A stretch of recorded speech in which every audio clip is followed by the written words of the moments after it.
It's very difficult to explain to people what it means to live as a fugitive. And that's what we were. Nothing except ourselves and the clothes on our back.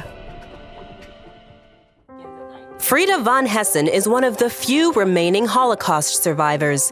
At age 92, she can still vividly recount the frightening years that stole her freedom, her dignity, and her career as an opera singer. When I was 6 years old already, I had what they call a beautiful voice, more noticeable than the other children, and I had always that desire to become a singer. Hers was a happy childhood. Frieda was born in 1915 and grew up in Holland. The only daughter of affluent parents, Frieda's father was an official in the Dutch army. Her mother, a singer, encouraged Frieda's natural talent for opera. Frieda became a rising star at the music conservatory, singing to sold-out audiences.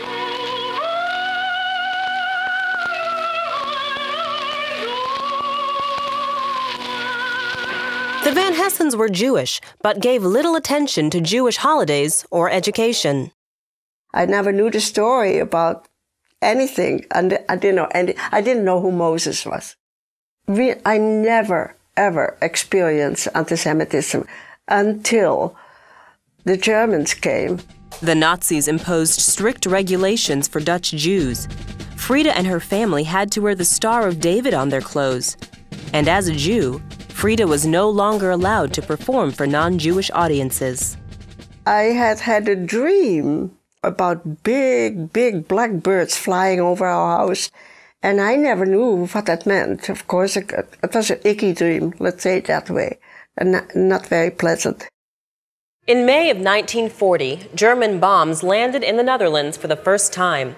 Overnight, Frieda's life changed from that of a concert performer to a fugitive who would be on the run for the next 4 years. In the middle of the night, all of a sudden, my brother was standing at my bedside and shaking me, and he said, "Frieda, wake up, we are in war." When we looked what was happening, those big black birds that I had been dreaming about, they came straight over our house. The Van-Hessens, along with Frieda's friend Mika, escaped to another house where they hid for several days. Frieda's parents were in a different room when a car stopped in front of the house. And so when I peeked behind the curtain to see what it was, I saw this gigantic black limousine, and I saw the German soldiers with the bayonet standing next to it. And I said, "Oh my God," I said, "Mika," I said, there's trouble, you know. The Nazis captured Frieda's parents, but didn't find Frieda or her friend. Frieda didn't know it at the time, but her parents were led to Auschwitz, the most notorious death camp where over 1 million Jews were murdered at the hand of the Nazis. The last time I saw my parents with the bayonet in the back, passing by my window, they never looked up. They were terrified to betray us, I'm sure. So they looked straight forward. And then, of course, then I collapsed and I screamed. I just lost it totally. From that day until the war ended, Frieda and Mika lived in terror. They hid in 8 different locations provided by sympathetic non-Jews. Whenever they suspected discovery, they ran to another hiding place. The most fearful part of the whole thing was actually that we were 24 hours not knowing what is going to happen next. Like we were always whispering. We couldn't trust anybody. You know, you couldn't even trust family. You never knew. It could come from any side. Did you ever just feel like giving up? No. Actually, I did my exercises. I had an itsy tiny little bit of a lipstick, like a sample. I put some lipstick on every day. I did my ballerina exercises. And I wanted to look very pretty when the war was over, that I was knowing that I was going to be Frieda. And I always said, if they want me, they have to kill me because they can't get me alive. For 4.5 years, Frieda fought to survive. Then one day, it all ended. Let us pray that peace be now restored to the world, and that God will preserve it always. These proceedings are closed. We were just all of a sudden told that the war was over, you know, when the bomb came on Japan. There was just a total rejoicing. The flags went up, the people were dancing in the street, everybody went crazy because there was peace, okay? But we were so afraid. We had been so long in this one room that when we were out and we had no roof over our head, right? But I was so petrified to look up. I was afraid of the sky. I was afraid of the stars. I was just so scared. It was so big. And so, I mean, I guess that's how people feel that are lifetime in prison or something like that. It was very strange to be able to buy things and to go places. It was just a miracle. Did you ever think you'd live to see that day? No, it's something very hard to describe, you know, when you have been so void of everything, void of associations, and void of food, and void of liberty, void of my own art. I mean, I had lost totally my memory where it came to my music. It took years for Frieda to pick up the pieces of her life. Nearly all of the people and places she knew were gone.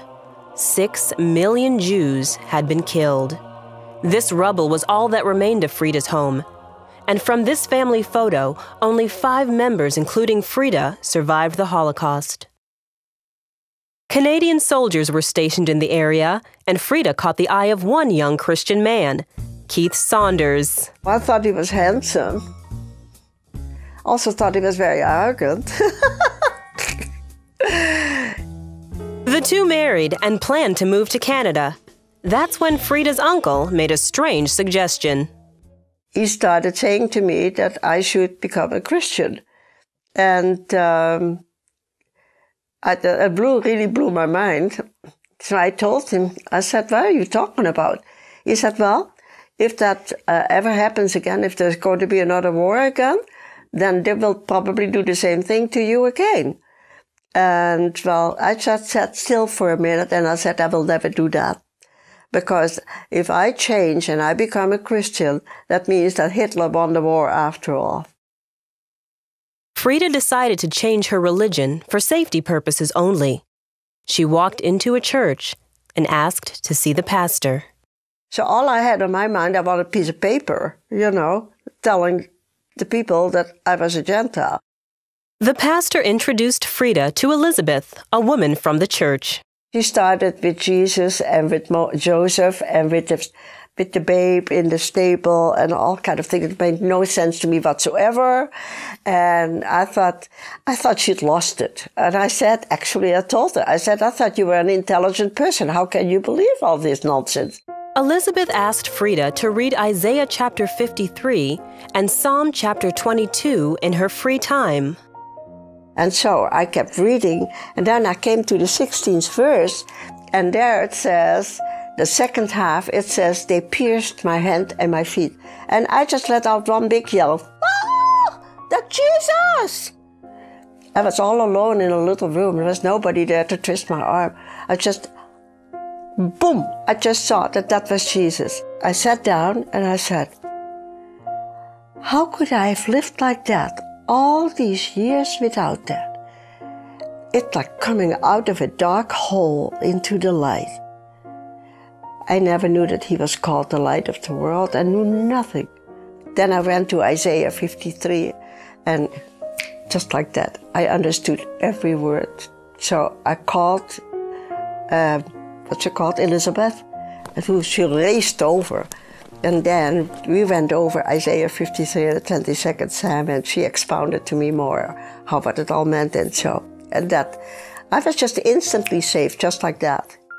That was over 60 years ago. These days, Frieda spends her time creating beautiful paintings and tapestries. She's also the only woman I've met over 90 with her own blog. I have a blog now. I don't know what it means, but I have it, you know. Frieda says that she forgave the Nazis a long time ago. Her prayer now is for the Lord to use her experiences in life to share the power of His transforming love. When I went for the first time to Israel in '87, that's all I asked the Lord, that to be a servant, you know. And so He has answered my prayer. He has made me a servant, telling people about all the miracles that He has done and is still doing.